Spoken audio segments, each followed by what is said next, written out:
Welcome back to the Leadership Lab, the show where we explore leadership, innovation, conflict resolution, and real business transformation. So today's guest is someone who helps leaders and family businesses solve the problem most advisors will not touch, the messy human side of business that often hides beneath the surface. From building and exciting multiple companies to advising leaders through high stakes transitions, his trusted advisor, strategist, and troubleshooter, Scott Gingold. Welcome. Tell us more about yourself, your journey, and the kinds of leaders and businesses you work with. Sure, appreciate it. Thanks for having me on today.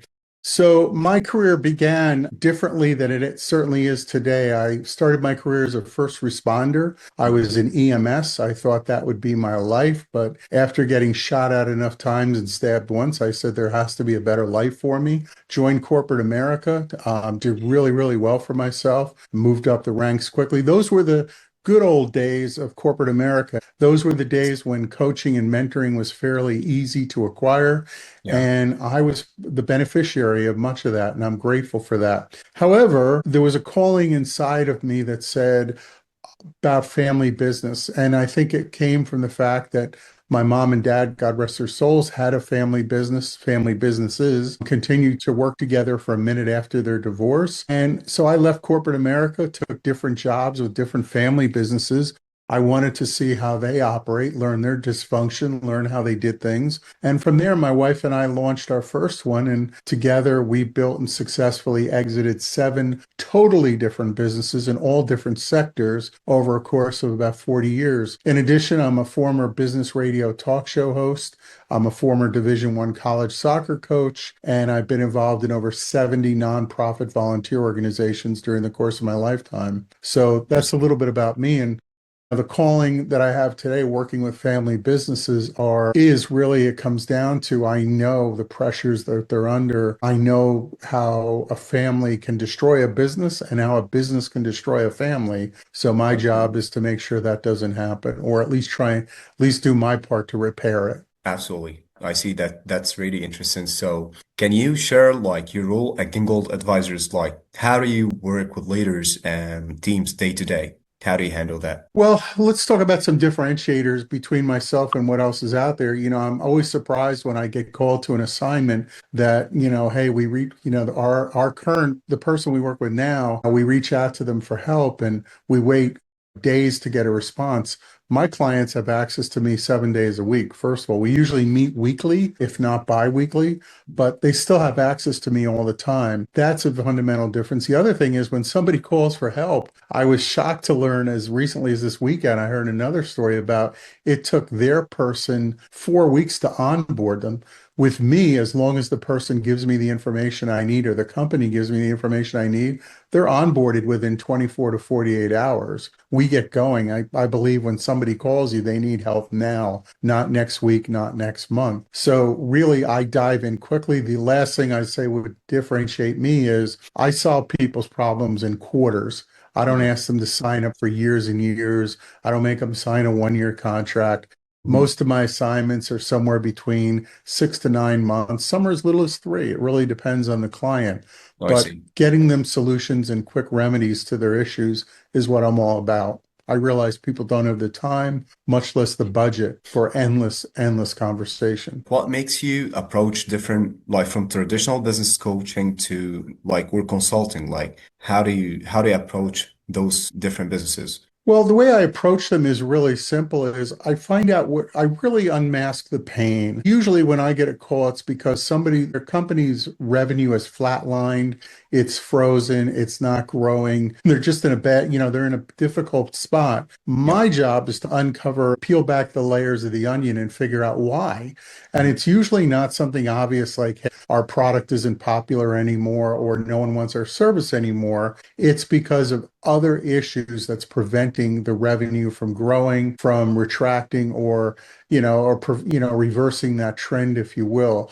There's always an underlying cause. It's not just because, hey, we're not in style anymore. So figuring out those issues and then coming up with a battle plan to overcome them quickly. I see. I really like how do you handle that? So if you could let me know, how did your experience, like building and existing multiple businesses shape that way you help leaders today? Well, the way it shapes me today is understanding, again, people don't have the time or budget for endless conversations. They Mhm. need solutions. They don't need theory. They don't need playbooks. They don't need all of that. They need actionable help that Yeah. can get them in a better place as quickly as humanly possible. In my own businesses, we'd have people come in, supposedly coming to help us, and it was so much theory and it was so much, oh, we should, people don't have time for that, Mhm. much less the budget for it. So I think that's something that a lot of times people forget is I need help now. It's sort of like when you dial, God forbid you need to, but when you dial 911 for help, you Yeah. need help now, not in an Mhm. hour, not in two, not in a week, now. All right. So you focus on like offering the fastest solution possible. As you mentioned, like you do this within 24 to 48 hours, you start onboarding and you go with that solution. This is how you do it. Well, it's more like in 24 to 40 hours, we get started on the work. Does take some time to figure out exactly what the problems are. Yeah. Because again, whatever anyone identifies, 9 out of 10 times in my experience, I come to find out that's really not the problem. It's really unmasking what they say it is and what it really is. It might be misalignment in the team. There might be a communication breakdown. Maybe customer service is terrible. Maybe they don't have the right people in the right seats. So I've got to figure all that out. The differentiator here is I do it as quickly as humanly possible. I see. I see. So, like, if you could tell me, like, what major shifts are you seeing right now in leadership, especially in family-run or founder-led companies? Well, the biggest shift I saw after COVID was, so let's pretend generation one. In your case, maybe it would have been your grandfather, right? Yeah. Your grandfather started a business, and then your father went into the business, or your mom, or maybe your grandmother started the business, doesn't matter. Your father or mother went into the business. There was no discussion. There was no like, it just happened. And then all of a sudden, COVID came, and for generation three or four in some cases, it changed everything. I want to work in the business, but I don't want to run this. I don't want to get phone calls or emails at 9 and 10 o'clock at night. I don't want to get calls and emails on weekends. So that was a major shift after COVID. People started looking at their lives very differently. How do I hate to use the term work-life balance because I don't think that's a thing. I think there's work-life management. I think you find a way to manage your work life, personal life. So that was a major shift from COVID. What I'm seeing today more and more is that the company ownership, rather than succession planning, which most companies are really bad at, by the way, Mhm. they're looking at how do we exit completely? Like, I don't want the next generation to take this over. I don't want this life for them, or I don't think they're really ready to run this company. And I Yeah. don't want to bring in someone from the outside to run it. So how do I build this company up to sell it and then maybe, give the generation behind me, my kids or grandkids, the seed money if they want to start their own business? That's yeah, I see. I totally agree with you. So I see that it actually started with you as well. Like since you mentioned your father and mother, like they had their own business at the beginning. Let's say that let's not call it conflict or like this issue, the solution needed, you started with yourself first, right? Yeah, I think, you always look in the mirror, right? You Mhm. always look at yourself and how did I solve my own problems? Yeah. And I am my toughest critic. No one, I've always said, whether I work for someone else or in my own businesses, no one can be tougher on me than I can be on myself. And a lot of people aren't willing to have that frank discussion with themselves, that man in the mirror discussion about where what am I doing? Where do I need help? Reaching out, it's been said 1,000 times, but reaching out for help is a power move. It is not a sign of weakness, but yet many people still fear reaching out for help. I totally agree with you regarding this point. Like, there's a kind of ego actually handling that. Like, I can do everything myself, or I don't need any help. Like this type or this kind of ego, it's not like it's gonna make the business fall. And this is the start for me. This is how you start actually your journey just to fail in regards to business and your life as well. There is no place to ego whatsoever. Well, I appreciate that because one of the things, when a potential client comes to my door, I ask, there's four things I really consider. Are they open to change? Do they accept that they have a problem that they need a solution for? Are they going to give the homework, do the homework that I give them? And am I the right person for this? If I Yeah. don't think I am, I turn down a fair amount of assignments because either A, I don't think they're really ready for change, really acknowledging they have a problem or willing to do the work. But as much I turn down assignments because I don't think I'm the right person for the job. Taking someone's money is pretty easy. It's too darn easy too many times. Yeah, But, that's right. I've never collected a check that I didn't deserve. And I'm sure not going to start now at this point in my life. So if I don't think I can bring value and make a difference, I'll say no. I see. I see. I really appreciate that because nowadays there's a lot of businesses that they offer something that they don't have, or they position themselves in a place and just start working, getting things done, closing the deal, and then there's no results. There's no solution there. It's just they're just showing off. And when it comes to results, they didn't make sure that they got the right client that they really can help, align them with their experience, aligning with their solutions that they had before and to their skills, like to the workflow that they work with, everything. Agreed. And one of the things I see happen, I've actually witnessed this, and it's happened to me a few times, where you're talking to somebody, and the next thing I know, they bring up a link right in the conversation to pay them. Hmm. I don't do that with it. They bring up a PayPal link, a Stripe link, whatever. Oh, just click here. What? Whoa, whoa, whoa. I don't do that. Every time I meet with someone, I tell them I would like to take a couple of hours, maybe even 24, to really think about this. Can I really help you? Can I really make a difference for you? Can I bring value to you? Yes. But when somebody brings up a payment link immediately, that is a huge red flag. Huge, and Yeah. I would tell your listeners, if anybody does that, you should disconnect from that call immediately. Totally agree. Totally agree. So let me ask you, like, you talk about people issues being hidden business problems. Like, what's the biggest misdiagnosis you see in the leadership today? The biggest misstep in leadership, I would say the biggest thing is just not listening, being closed-minded, Yeah. like not being, you've got to look, listen, and feel. And I don't mean literally feel, that'd be an HR violation, but you got to be able to take, feel what's going on in your company. You have to be willing to ask questions. In all my businesses, I had the rule, Scott's being a jerk rule. And Hmm. what that meant was if you thought I was being a jerk, if you thought I was doing something that wasn't in alignment with our goals and our principles, our objectives, our core, you can come in my office, assuming I was in a meeting or whatnot, come in my office, close the door and say, Scott, I think you're being a jerk. And here's why. I never took offense at it. I appreciated the candor. Everybody knew you're not going to get fired for that. You're going to be thanked for your being caring enough to express yourself. So I think to answer your question, people tend to get siloed. They wall themselves off from feedback from their team, from others. They don't. I managed to reach out to in all my businesses, whether I had customers, clients, or both, randomly call them. How are we doing? How am I doing? What are we missing? Are we missing anything? If we are, what is it? So those are the things that I think leadership misses more than anything are those opportunities to get that feedback. It doesn't cost you anything other than time, but you really have to be sincere. Just don't do it because it's an exercise.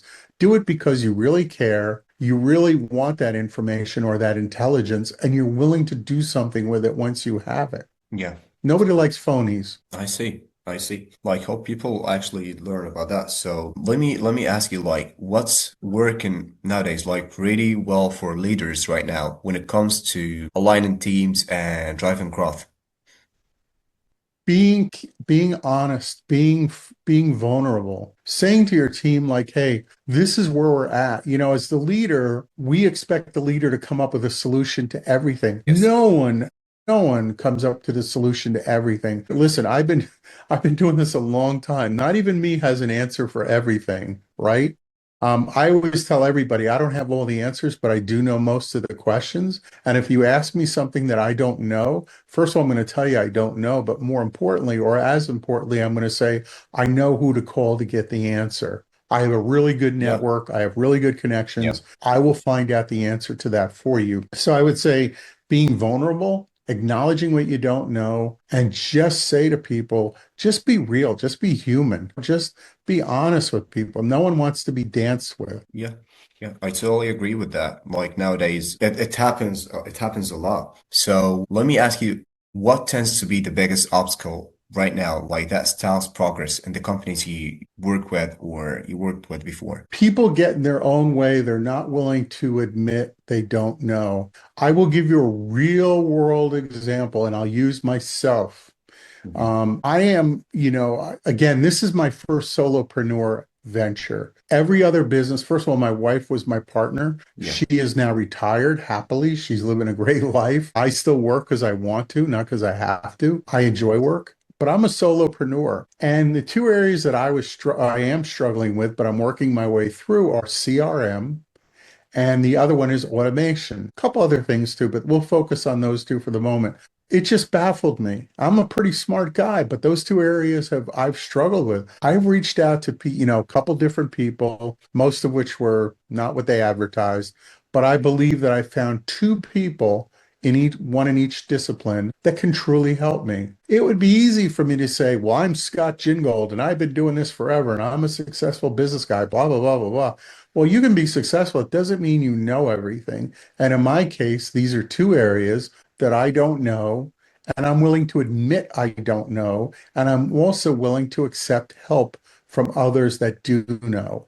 And I think that if more leaders did that, they'd be much happier personally. Their company would be more prosperous, and their teams would be happier. I totally agree, and I really appreciate your honesty and how do you admit that even with yourself. Like it start with yourself, the conversation you have.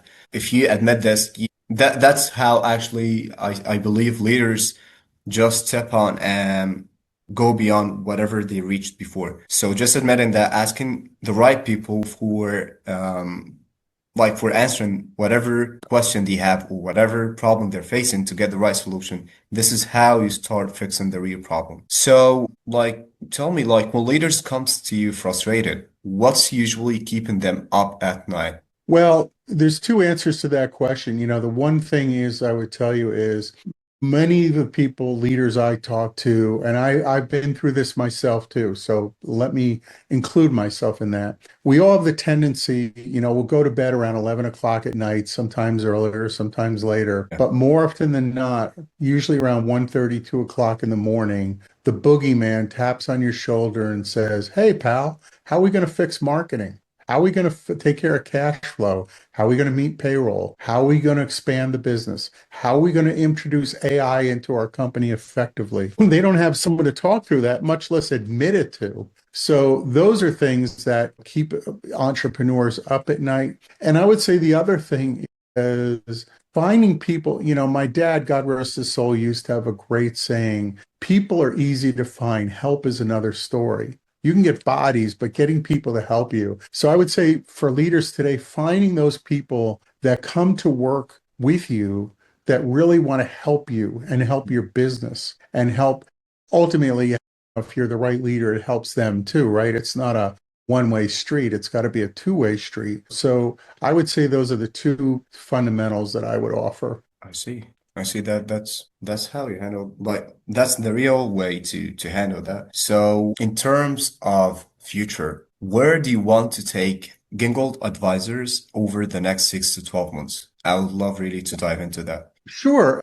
First of all, everyone talks about scaling their business, right? Bigger, bigger, bigger, bigger, excuse me. I'm not looking to go bigger, bigger, bigger, bigger. I only take on two to four, sometimes five clients at a time. I make myself incredibly available to my clients. As I said, clients can reach me 7 days a week. You know, and when clients, first of all, one of the other things I think is a turnoff in my industry is, so you get introduced to me, you really like me, I like you, blah blah blah, everything's going great. You sign on, and now you're handed off to somebody else. Yeah. People don't want that. They want to deal with a person that again, we're in a human to human business here. Relationships matter. So I want to make sure that I'm not handing anyone off to anybody. They work with me directly. So the next 6 to 12 or more months for me at this point, I'm only working with 2 to 5 clients at a time. I've thought about doing group coaching. That may come at some point, Yeah, more because it fascinates me being able to put the right people in the right room to not only for me to help, but for them to help each other. So that's kind of the vision for right now. Yeah, that's the next 6 to 12 months. I see. That's really good. So, why didn't you think that you would love to deliver your experience that you gained through over 4 years? I think about it all the time. One of the things I tell people, another thing that happens in my industry is you get on the phone with someone like me, and all they do is talk about themselves. It's not, yeah, you talk about yourself when you're first meeting somebody so they get an idea of who you are, what you're about. But, from there, it's the client show. It's about them. I give examples from my own experience. As I tell everyone, give me 10 minutes and I will brag to death about all my successes with you. Give Yeah. me an hour, I will tell you about all my failures, missteps, miscues, how many times I tripped over my shoelaces. The value to that of you for you in that is I've never repeated a mistake more than once. I learned from it and I never repeated it ever, ever. My Mhm. clients benefit from that because I see trouble around the corner before I even get to the corner. So I think that's something really important to keep in mind. If you're talking to somebody that's always talking about themselves, that's a real problem. I see. I see. And Uh, sharing that knowledge, I'm sorry to interrupt you. no, no, I no would just worries. say one of the things that I am really about right now, and I've been about probably most of my life, but more consciously now, is legacy.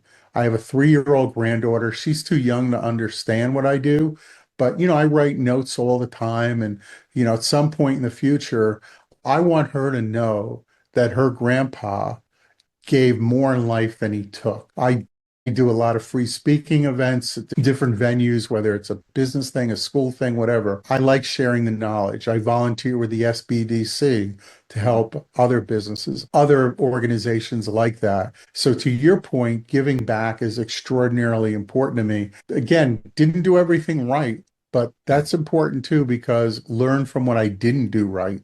fully agree and respect that. I really respect that. So let me ask, like, are there emerging trends or needs you're seeing in leadership development that you're especially excited about nowadays? Yeah, I think the biggest trend I see is as much as we're adapting and adopting to I Mhm. think leaders got the memo that says you need to be authentic. If you're going Yeah. to put something on LinkedIn, if you're going to put something out there, be authentic, be real. Don't just create a chat, prompt where you say, "Hey, write me a story about this." Be real. So I think you're seeing more authenticity out there. I Yeah. think that's going to be a big theme for 2026 and hopefully beyond. I Mhm. think that's a real leadership shift. And I think also leaders putting themselves out there to be more available to others who want to learn or themselves also learn from other leaders too. I think, hope we're getting to a point where people are starting to realize it's okay to check your ego at the door. Having a healthy ego is a good thing, but being vulnerable and having an ego that permits you to learn from others and to expand your knowledge is really important. So I'd like to think that's coming too. If you could solve one major leadership or business challenge for your clients today, what would it be? What would you go for first? Well, if it was just one leadership business challenge to solve, I would say it is open your mind. Stop thinking that there's only one solution or that there's one problem or you're the only one that could solve it. Can't agree more. Yeah.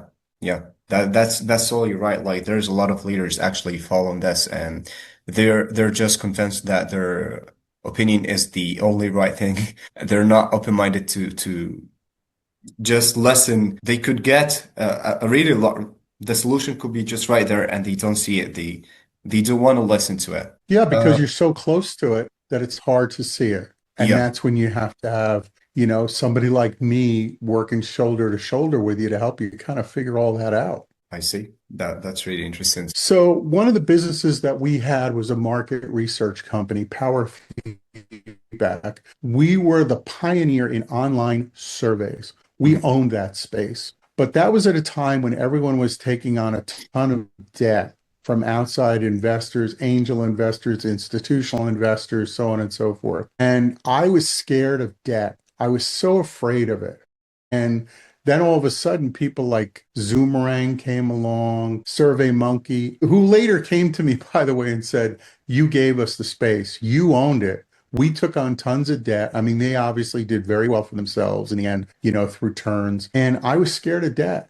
And we had a successful exit in that business, but it certainly could have been a heck of a lot more successful, Okay. prosperous, had I not been afraid of debt. Ever since that time, and that was, I think, business number 5 or 6, don't remember. Any other business that we took, I was never afraid of debt. If there was the right opportunity tomorrow, I don't think that I want to start another company or buy one, but you never know. If somebody said, well, you got to go line up a couple $1 million in capital to do it, debt to do it. I wouldn't think twice if it was the right opportunity. So that was a big life lesson for me, a mistake that was costly, but it was a valuable life lesson and business lesson. Thank you so much for sharing that and for your honesty.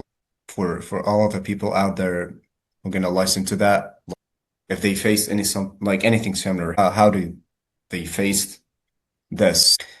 Um, I would love to know like how would success look like for you as Scott Gingold? Success for me looks like when I look in the mirror, I'm proud of what I see. That doesn't mean I'm going to be mistaken for Brad Pitt. What it means is that my ethics, my morals, and my time here as a human being is worthy of people's time, interest, and frankly, them writing out a check to me. That I'm okay with what I see in the mirror. I didn't take advantage of anybody. I didn't give anyone short shrift. I treated everyone fairly, equally. I with respect. So as long as I'm happy with that man in the mirror, that I'm a good person, not to say I'm not without faults. We're all God's creature. We all have our faults. Mhm. On balance, where I've done all the right things or tried to do all the right things, Yeah, that's success to me. A lot of people gauge success by money.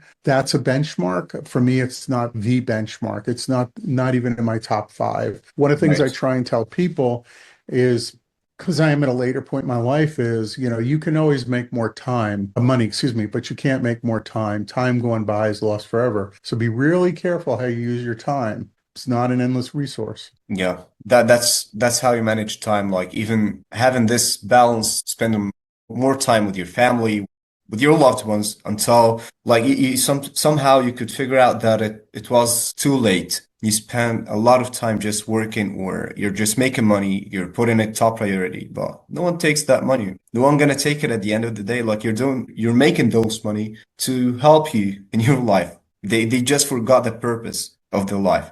Listen, one more very quick story that I'll share with you is we sold the cybersecurity business, IT cybersecurity company in 2022. Yeah. I thought we had another couple of years. I didn't think we were going to sell at that point. We were doing really, really well, had a great team, wonderful team of people. We just moved into a new office that we waited forever to build. Anyway, our son and daughter-in-law had moved to Florida right before the pandemic. And we would come down on a regular basis, stay in their guest room for a long weekend. Friday to go back Sunday or Monday. And then we said we should build a someday house here. Someday we'll live here. So about a mile away, we were building the someday house. We found out we were going to be grandparents. That changed everything. My wife made it clear, like, I want to be in Florida full time. I don't want to miss any time with our grandchild. For me, I was commuting on a regular basis every week before she was born. Yeah. And it got to a point where I said, this is not the life I want. So sold the company, got here about roughly 12 days or so before she was born, and no regrets. It was hard. I mean, again, because moved to a new state, didn't know anybody, but so my point is it's not always about the money part would have been easy, right? Keep the Yes. business, keep making money, blah, blah, blah. But the family thing was more important to me. So know what your end goal is. You could be the richest person in the graveyard, but not sure that's really what you want in life, is it? Yeah.